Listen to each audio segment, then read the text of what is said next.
Kini-question ng mga residente ang demolisyon sa kilometer 22 Acero West Service Road sa Barangay Kupang, Muntinlupa City mula pa nitong Martes na nag-iiwan sa kanila ng tanong at pangamba hinggil sa umano'y kakulangan sa proseso at tulong na napagkasunduan bago gibain ang kanilang mga tahanan. Nanawagan naman ng mga naapektuhan sa mga opisyal ng gobyerno na tulungan sila at mabigyan ng matutuluyan. Si Cherry Light magbabalita.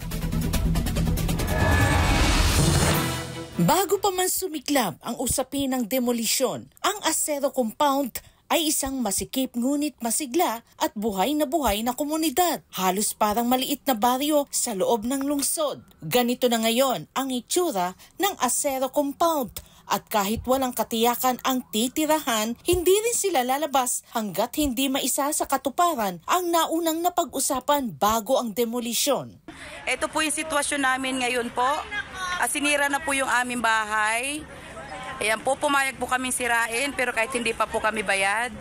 Ayan po, ang amin lang naman kahilingan ay mabayaran kaming lahat dito. Kwento ng mga matatandang naninirahan doon. Noong una pa ay bundok at bakanting lupa ang lugar at unti-unting dumami ang nakatira rito sa paglipas ng mga taon. Nang maging mas commercial ang bahagi ng service road, unti-unti na ring tinatanggal ang mga kabahayan hanggang sa natalo ang ilan sa kanila sa kaso sa korte. Bagamat may ipinakitang court order ang mga nagpapatupad ng demolition, giit na mga residente, hindi ito sabay-sabay na ipinatutupad sa buong lugar gaya ng nakasaad sa utos.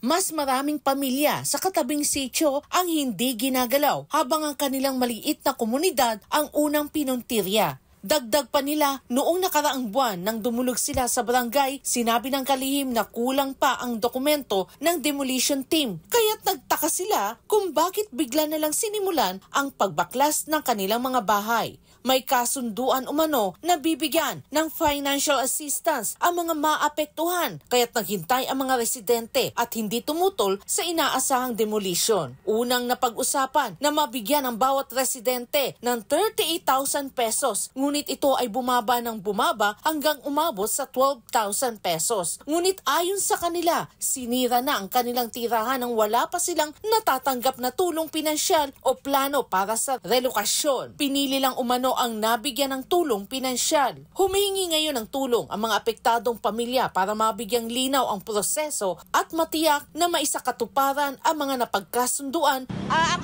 amin lang naman po bilang mga officers, bigyan nila kami ng kasi sinasabi nila na yung wala daw po sa lista, ewan daw nila kung mabibigyan nila. Basta ang priority lang bibigyan ng bayan kung nakalista daw po.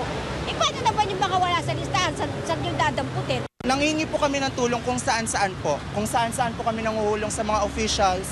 Wala naman po kaming sama ng loob, pero wala pong nag-reply or wala pong naghatid tulong kahit isa. Ngayon lang po may tumulong na food, which is super thankful at grateful po yung Acero. We are all grateful po sa nagpaabot, which is yung social services and yung mga barangay hall po. Nung kayo po ay humihingi ng boto sa amin ng mga tao dito, kahit bagyo, maputik yung daan namin, nandito kayo, sinusuyo nyo kami. Ngayon, kailangan namin ng tulong nyo. Anong ginagawa nyo? Nagbibingi-bingihan kayo, nagbubulag-bulagan kayo. Nasaan ang hustisya nyo? Bago sila tuluyang mapaalis sa lugar, nagtungo naman ang SMNI News team sa barangay hall ng Barangay Kupang para hingiin ang kanilang panig. Bagamat tumangging magbigay ng pahayag sa harap ng kamera, ayon sa kanila, wala ring magagawa ang barangay sa demolisyon dahil ito ay desisyon ng Supreme Court at may court order. Wala ring ipinangakong tulong pinansyal o relocation ang barangay dahil wala naman silang kakayahan na gawin ito para sa mga maapektuhan. Gayunpaman, noong nakarang taon, nagkaroon na ng 3 beses na pre-demolition conference sa mga residente ng Acero Compound at doon inihayag ang takdang petsa ng demolition. Pinangakuan silang babayaran o bibigyan ng tulong pinansyal ng nagmamay-ari ng lupa. Ngayong darating na Biyernes, nakatakda namang i-demolish ang Immaculate Conception Compound at Sitio Santo Niño, nakatabi ng Acero Compound. Para sa Diyos at sa Pilipinas kumahal, Cherry Light, SMNI News.